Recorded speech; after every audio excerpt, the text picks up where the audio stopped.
In this video, my plan is to finally build something crazy around the spawn point, a big epic build that will be the perfect centerpiece for this world. But to do that, I'm going to need to gather a massive amount of materials, including quartz and prismarine. That's right, I'm building with quartz and prismarine in a Skyblock world. Last time, we got this far with the wither skeleton farm, but left it here after running out of wither roses. We were using the technique of getting wither roses from poisoned chickens. So I'm using up the last of my eggs here. I've got 3 full shulker boxes of eggs, and I got this crazy amount of chickens from them. Poison them with a splash potion of poison, unleash the wither, and when it explodes, all those chickens get killed and turned into wither roses. So I grabbed the wither roses and killed the wither. Ended up with over 3 stacks, so that's not too bad, but there is a better way. I need to make the wither killing area a little bit smaller, so I'm grabbing a little bit of endstone. Then we'll use that to fill all this in, so the wither killing area is now a lot smaller. Then the farm we're going to use is snow golems. Yes, that's right, snow golems is how we're going to get our wither roses. And this is a design by Ep12, and there will be a link to that video down in the description. But basically what we're doing is building snow golems at the side here. They're going to drop down, go for the wither, and they're going to get killed and turn into wither roses. And the beauty of this farm is I don't have to keep a massive stock of everything to build the snow golems, because we are going to get the snow back when the snow golems die, so that's the easy bit. But you'll also notice there's 2 dispensers here. One is placing the carved pumpkins onto the top of the snow that we're placing manually, but then the one underneath, as the snow golem falls, this one's full of shears and it takes the carved pumpkin off, and I'll catch that as it falls. So I'm always going to have those carved pumpkins to reuse, and then I can just craft those snow blocks, so I've got those to reuse. So very self-sufficient, like it a lot. And after not too long a time of placing these snow golems, I have an absolute ton of wither roses. So let's go get this wither skeleton farm finished. Okay, so fairly simple process this. Just need to place a load of soul sand, and I did this bit by bit, making sure I placed the wither roses as I went, because I didn't want any blazes to spawn. Turns out though, I did miss one spot, so I got straight back there and placed the wither rose, so we had no more of that trouble. Placed the wall around the edge, got the rest of the soul sand in, and finished off the wither roses. And as you can see, this farm is absolutely ridiculous. This is only 1 layer, and I don't think I mentioned this last time, but this is a design by Strum, and I will have a link to his video down in the description. This farm can be built to 3 levels, but I've only done 1 here, and it's absolutely nuts. It's more than I will ever need. So that is the wither skeleton farm done. Okay, so the next big job should be to take over the ocean monument, but I've recently discovered that the best thing you can use for taking over a monument is a trident. I've never been a massive fan of tridents, but for monuments, they're just amazing. So I've decided to build a drown farm so I can get hold of a couple of tridents. I have found somewhere not far from my main base that's a river biome, and I'm building up a really basic farm. But because we're in Skyblock, we can build this very easily low down in the world and get some really good rates. So it's a basic flushing system at the bottom that'll channel all the drowns into one central area so I can swipe away at them. And then above that we just have a massive amount of water, and then we'll all spawn in here, sink to the bottom, and meet my sword. Then we just put a big roof on top to keep it dark all the time, and that's a drown farm done. So as you can see, we get plenty of them down here, and it's decent for XP as well. Just swipe away at the feet. We're getting the standard rotten flesh, copper, and the nautilus shells, and then also the custom ones from Skyblock Evolution, which are gold ingots and clay balls. But that's not what we want. We want tridents, and after not too long, we ended up with 3 of them. So for the first time in this world, it's time to get on with doing some enchanting. Firstly, we're going to need some bookshelves from the villagers. Then we can craft up an enchanting table, bought the lapis from a cleric, and I'm definitely going to need more of these things. Lapis is something I do not have a lot of. Then I'm building the enchanting area just next to the wither skeleton farm, as this is definitely the best XP source I have at the moment. So let's start with the tridents. So first up, Unbreaking 3, let's see what we get. And straight off the bat, we've got Loyalty 3 and Impaling 5. That is absolutely brilliant. Exactly what I wanted, and an advancement, so very happy about that. While here, might as well do another one. So this one, and again, Impaling 5, so that is also Riptide 3 and Unbreaking 3. I would call that a good result. Okay, so the next thing we want for the ocean monuments is the turtle helmet, as this gives us 10 seconds of water breathing, even unenchanted. So I've enchanted all of these and didn't get anything amazing, so I've settled for the one with Unbreaking 3, Aqua Affinity, and Respiration. I've got all my mending books with me, so I'll add these to both the tridents and the turtle helmet that I'm going to use. And then finally, back in the trading hall, I've got a Protection 4 book, so we'll just add this to the helmet. Right, nearly there now. Last thing we need for the ocean monument is night vision potions, and obviously water breathing potions as well. Right, let's do this. So get ourselves into the monument, and then in the first room I like to block off every entrance or exit with doors. And for the first trident throw, we'll get another advancement. Then I remembered to take my potions. The first Elder Guardian was missing from the place he's supposed to be in, so I had to go exploring a little bit and found him at the back. works my way through to the other side, and I love tridents. Second Elder Guardian, no trouble at all. And then the third one took me a while to find my way up to the top, but I did eventually get there and kill the third Elder Guardian. The monument is now mine. Right, so I've been exploring it a little bit, and I can't find a sponge room. I do have these 3 that the Elder Guardians dropped, but the problem is a small section like this at the top takes 3 sponges to dry out. And yeah, I'm not clearing out the whole monument with 3 sponges. So I found the design I want to build, been busy getting some materials together, so let's grab these and get on with building it. Right, so this is a design by Logical Geek Boy, and I start off with placing glass and temporary blocks for adding the flowing water. Then more glass underneath to surround the killing areas, and this was a real pain because of all the guardians, and I even lost my trident here, but we don't need to talk about that just yet. Added hoppers in below the killing area, then cleared the water out of the killing area with gravel, filled it with soul campfires, and added the redstone on each side for the item elevators. Next was probably the hardest part, as I needed to place soul sand to push up the guardians, but they would just not leave me alone. Got done eventually for the first half, then added in the flowing water to push the guardians toward the campfires and remove the dirt, so this half of the farm is finished. After getting the other half of the soul sand in, I added the flowing water and removed the dirt, which meant that's the basic farm done. All that remained was to add a roof to greatly increase the spawn rates, finish off the item elevators and add a ton of chests and hoppers next to each one for storage, build an AFK point high in the sky so the guardians can only spawn on the soul sand and not in the monument below. Then finally went AFK for a long time to gather the drops. Okay, so in real life it is a few days later now, and I have been AFK quite a bit. And the main reason for that is I have been spending a bit of time doing the design for what I'm going to build next. But while I was at it, I did quite a bit of AFK, and this thing is absolutely insane. So I did have to change this around a bit, because this water stream did go straight across at first, but I noticed some of the items were getting stuck in the hoppers, so I probably did lose quite a few. But I've redirected it, and that's all working now. And yeah, we're doing alright. This thing is absolutely insane. And yeah, I have been AFK quite a bit, but not... I didn't expect this much, nowhere near it. So and that's only one half. Same again at the other side. Yeah, we've got tons. We've got more than enough for what we need. And the other great news as well is I want Dark Prismarine. And I didn't realise that this thing would produce as many ink sacs. I knew I'd get a few, but every chest seems to have almost a stack in them, if not a full stack. So that's great. I'm going to need about 8 stacks of Dark Prismarine. So I think we should have enough ink sacs there without having to build a squid farm. So that's great.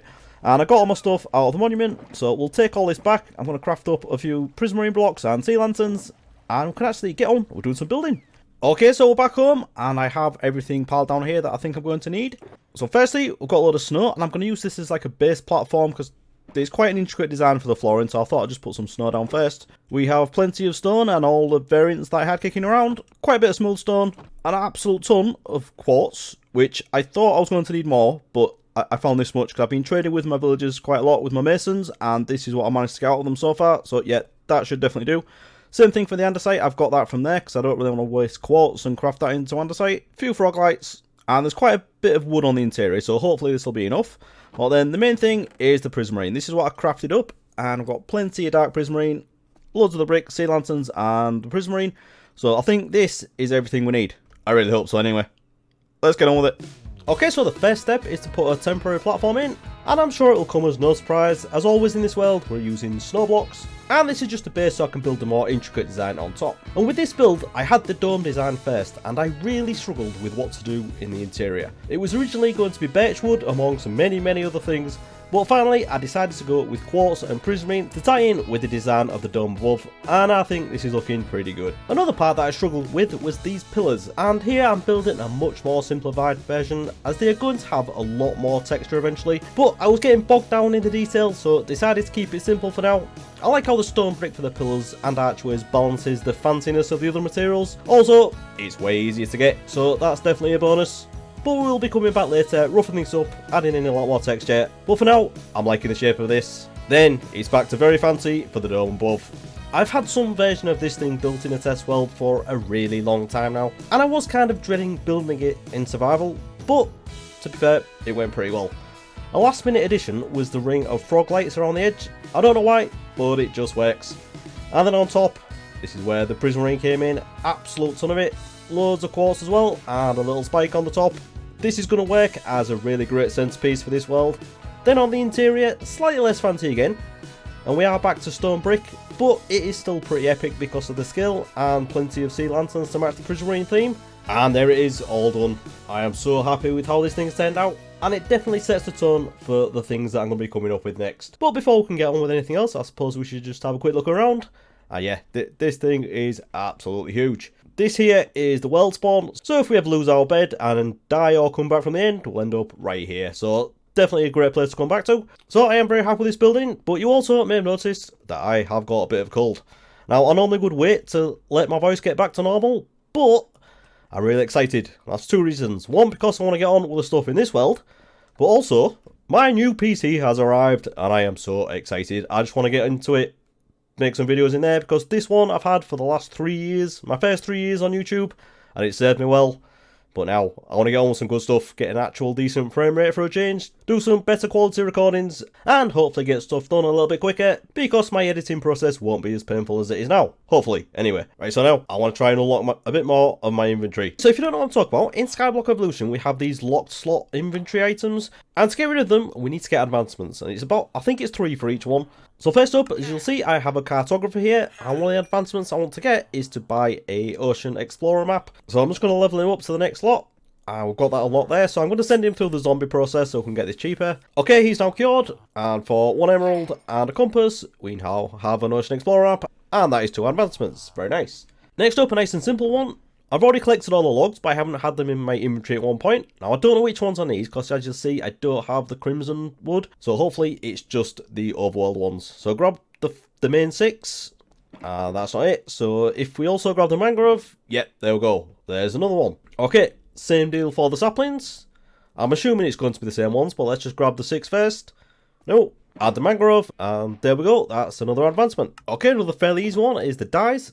As you can see here in the shulker box, I have quite a few of them. Some of these I bought from a wandering trader, but a lot of them very easy to get, and then just combine with the simple ones to get the other ones. We have a few missing, and those are the ones that come from the green. So we have a few cactus planted over here. I've already chopped a few of these down and cooked them up, so we have the green cactus dye there. Combine that with bone meal, we'll get the lime green, and then if we combine it with the blue dye, we'll get the cyan. So if we grab all these out of here, that should be everything.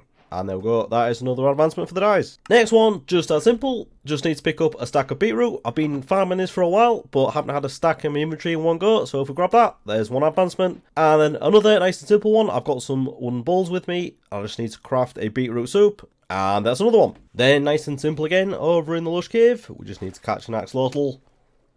Easy as that. Then something I probably should have done earlier, but we can craft up a conduit. We've got the Heart of the Sea as a custom Elder Guardian drop, and we've been getting the Nautilus shells from the Drown Farm, so there we go, that's nice and easy. And also, if you look in here, you can see we just need to set this up, and we'll get another one.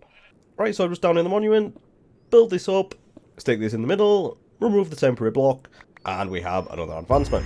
Then, something along the same kind of lines, we can craft up the beacons. So we've killed 7 with us so far, so let's craft 7 beacons. And then we can set this up as well for another one. So I've got a ton of iron blocks from our crazy iron farm that's been running for ages. We'll set this up here for now, but then we can put it in a better spot eventually. And then what should we go with? We don't really need haste away, we're not doing any mining, so let's, jump? No, let's go speed.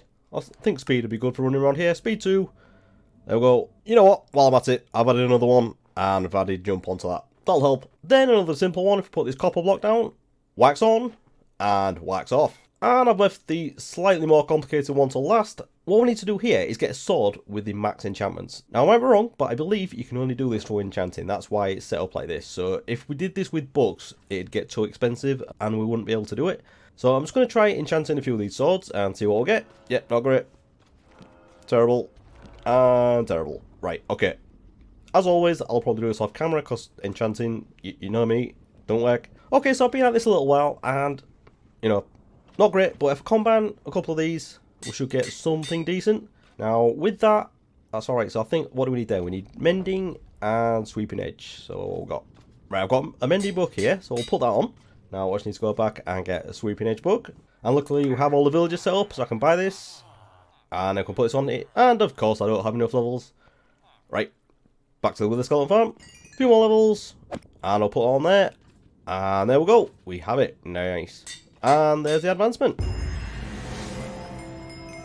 Okay, so now I've got this ultimate sword. I might as well turn it into netherite, mightn't I? There we go. Right, so as I said, I've had a little bit of a cold, and normally what I do in that situation, I usually wait till my voice is better, but I don't just not play. I usually do a lot of off-camera stuff, and today is no exception.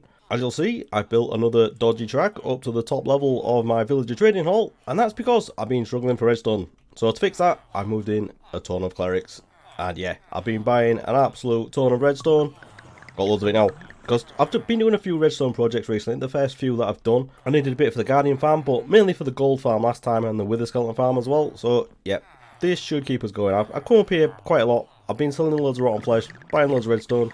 So yeah, we're doing alright for redstone now. Speaking of redstone, another little thing I did, I've made a little upgrade to my moss farm. So this here is my moss farm. I did just have the drops from it going into a chest at the side of it and not composting anything. So what I've done here is sent everything up here to have this composting, and one of the custom things on Skyblock Evolution is that when you compost you get bone meal and you get dirt. So this here just spits out all the items, and then we have an item filter on the side here that takes out all the dirt, and then the bone meal falls down here into this dodgy setup, into this hopper, and straight back into the moss farm. So we just get a constant supply of bone meal, but as a bonus, a constant supply of dirt as well, which is going to be great, because I want to do some terraforming soon. I don't want to have a load of floating platforms like this. I want to do like a big landscape or floating islands. Whatever we decide to do, going to need a lot of dirt. So that's going to be very helpful. And the only thing I did really was a bit more enchanting on my trident, because I briefly mentioned it earlier. When I was building the Guardian farm, I threw one at a Guardian and missed, and because we're in a void world, it didn't come back. Did a little bit more enchanting. And that one is only impaling 4, but I have got one somewhere. Yeah, that one there is impaling 5. And I do have a few more tridents around somewhere, but you know what? Now I've done the Guardian farm, don't need them anymore. But they're there, you never know, just in case. Well, what a video. Mega progress today. Got an absolute ton of things done. Got Drown farm, Guardian farm, and this crazy build here. So, even I'm ill, I've been soldiering on, and I am very happy with the progress we made. So if you've enjoyed this episode, please do leave a like. And I'll see you in the next one on my brand new PC. Thanks for watching, everyone. Bye bye.